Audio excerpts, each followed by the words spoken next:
Hello my YouTube family, welcome back to my YouTube channel Kajal की दुनिया में आप सबका एक बार फिर से स्वागत है फ्रेंड्स। तो एंड देवर बने हस्बैंड कपल की स्टोरी में भी आप सबका बहुत बहुत स्वागत है। तो कभी कभी हम लोगों की स्टोरी जो स्टार्टिंग से हमारी जर्नी रही है अभी तक, तो कभी कभी सोच के हंसी भी आ जाती है, खुश भी हैप्पी भी हो जाती हूँ, सैड भी हो जाती हूँ कि मतलब इतने सारे ट्विस्ट पे ट्विस्ट जैसे फिल्मों की तरह हम लोगों की जर्नी में आई है और अभी तक आ ही रही है। तो बस हम दोनों वाइफ हस्बैंड कभी कभी याद करके जो है ना, मतलब स्माइल छूट जाती है और बहुत दुख भी होता है। तो इसलिए वीडियो में आगे बढ़ने से पहले मैं आप लोगों को बता दूं कि जो भी मेरे फर्स्ट व्यूवर्स है पार्ट 14 को देख रहे हैं, उन सभी से मेरा रिक्वेस्ट है कि आप लोग स्टार्टिंग से ज़रूर देखिए। पार्ट 1 से मैंने अपनी स्टोरी, रियल स्टोरी शेयर किया है, तो पार्ट 1 से लेके आज हम आते हैं पार्ट 14 तक। तो आप लोग पार्ट 1 पार्ट 2 करके आप ज़रूर देखिए, आपको बहुत ही अच्छा लगेगा, क्योंकि आप स्टार्टिंग से देखिएगा तो आपको समझ में आएगा और फिर आपको बहुत ही ज़्यादा अच्छा लगेगा। तो चलिए फ्रेंड्स, जहाँ से मैंने वीडियो 13 को ऑफ किया था, मैं वहीं से 14 स्टार्ट करती हूँ। तो मैंने आप लोगों को बताया था कि लास्ट मोमेंट में हम लोगों को, वाइफ हस्बैंड को अपने हाल पे छोड़ दिया जाता है, अलग कर दिया जाता है, जबकि हम लोगों ने मिल के उन लोगों को कितना सपोर्ट किया, हेल्प किया, जो भी है छोटी छोटी कामों से लेकर बड़े बड़े कामों से लेकर छोटी छोटी कामों तक मैंने खुद एक बहन की तरफ बोला कि अब रहने दो, मैं कर लेती हूँ, अब रहने दो, मैं कर लेती हूँ, ये कर लेती हूँ, आप बैठो, आप आराम करो, बाद में करना, कोई बात नहीं। तो छोटी छोटी चीज़ों का हम लोगों ने अच्छे से ख्याल रखा, यहाँ तक कि उन्हें पहले 1 मंथ तक हम लोगों ने फुल बेड रेस्ट कर लिया था। उनका जो मन होता था करती थी, नहीं करती थी, और हम लोग खुद कहा करते थे कि आप अभी रेस्ट करो, आप बाद में कर लेना, अभी हम लोगों को करने दो।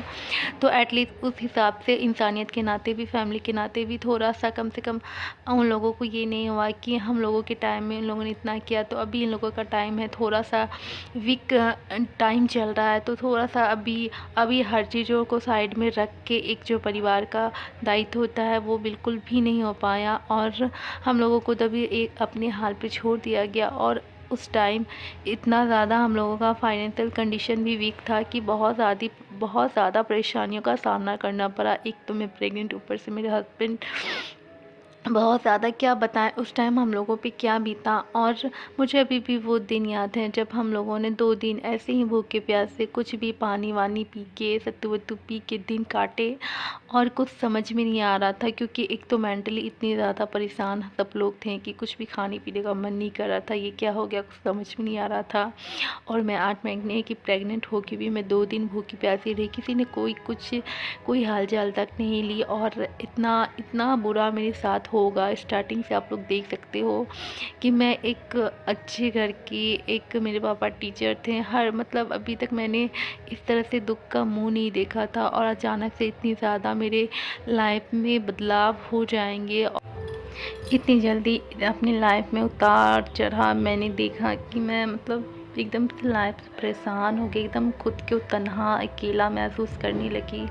इसलिए ऐसे में मुझे जो है ना, एक प्यारा सा फैमिली, बड़ी सी फैमिली का प्यार और सपोर्ट चाहिए, जो कि आपसे बड़ी फैमिली तो हो ही नहीं सकती है। तो जो भी मेरी यूट्यूब फैमिली है, आप उन सभी को मेरा बहुत बहुत धन्यवाद है कि आप लोग मेरी फैमिली बन रहे हैं। और मेरा ये भी सपना है कि एक मेरी बड़ी सी यूट्यूब फैमिली हो, जो मुझे एकदम अकेलेपन का एहसास ही ना हो। जो भी दुख हो मैं आप सबके साथ बांट के जो है ना उसको हल्का करना चाहती हूँ।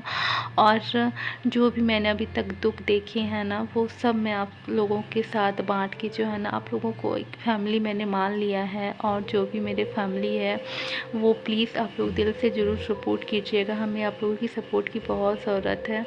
और उसके बाद मुझे वो दिन बहुत अच्छे से याद है कि मतलब जब याद करती हूँ ना, बहुत ज़्यादा मैं अपने शब्दों में बयान नहीं कर पाती उस समय जो हम लोगों को दुख हुआ था, मेंटली फिजिकली जो भी हो।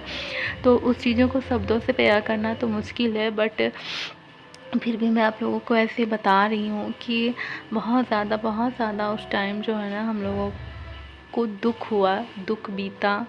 और फिर कि जैसे तैसे 2-3 दिनों में हम लोगों ने हाँ सारी चीज़ें अरेंज की। उसके बाद फिर हमारा जो किचन है ना, वो वो जहाँ पे मेरा रूम है उसके ऊपर मेरा किचन है, ऊपर वाले फ्लोर पे। तो एक तो सीढ़ी पे चढ़ना और उतरना, ये भी बहुत ज़्यादा जो है ना लास्ट टाइम में परेशानी हो जाती है। एकदम से आपको मन नहीं करेगा कि आप अप डाउन करो, बट हमारी ऐसी सिचुएशन हो गई थी कि क्या कर सकते हैं, और अकेले थे, कोई था नहीं, तो हमें ऊपर चढ़ना उतरना अप डाउन करके फिर सारी चीज़ें, खाना नाश्ता वगैरह जो भी है। और मेरी सास मेरे साथ ही थी, तो फिर वो भी थोड़ा बहुत करती थी, बट मुझे भी करना पड़ता था, कैसे छोड़ दिया जाए। तो फिर अप डाउन करते करते उसमें भी जो है ना मुझे बहुत ज़्यादा परेशानियों का सामना करना पड़ा। और लास्ट मोमेंट, और फिर लास्ट में और भी एक चीज़ें बुरी हो गई, जो खासकर मेरे लिए तो बहुत ज़्यादा परेशानी खड़ी कर दी गई। तो मेरी सास का जो है ना, वो उनका हार्ट टूट गया, जिसकी वजह से वो भी एक पेशेंट बन गई। और आप समझ सकते हो कि अगर आपका प्लास्टरी हो जाए तो फिर आपको उनकी सारी चीज़ों का ख्याल करना पड़ता है, उनका देख रेख, उन्हें नहाना सुनाना जो भी है, खाना पीना जो भी है, तो उनके लिए आपको प्रॉपर एक आदमी चाहिए। तो ऐसे तो कहने को और देखने को सारे फैमिली थे, लेकिन करने के लिए कोई नहीं था। करने के लिए मैं, मेरे हस्बैंड और मेरे पापा यानी कि ससुर जी, बस हम ही तीनों थे जो हर चीज़ों को देखना था, ना खाना नाश्ता, उनका नहाना सुनाना जो भी है।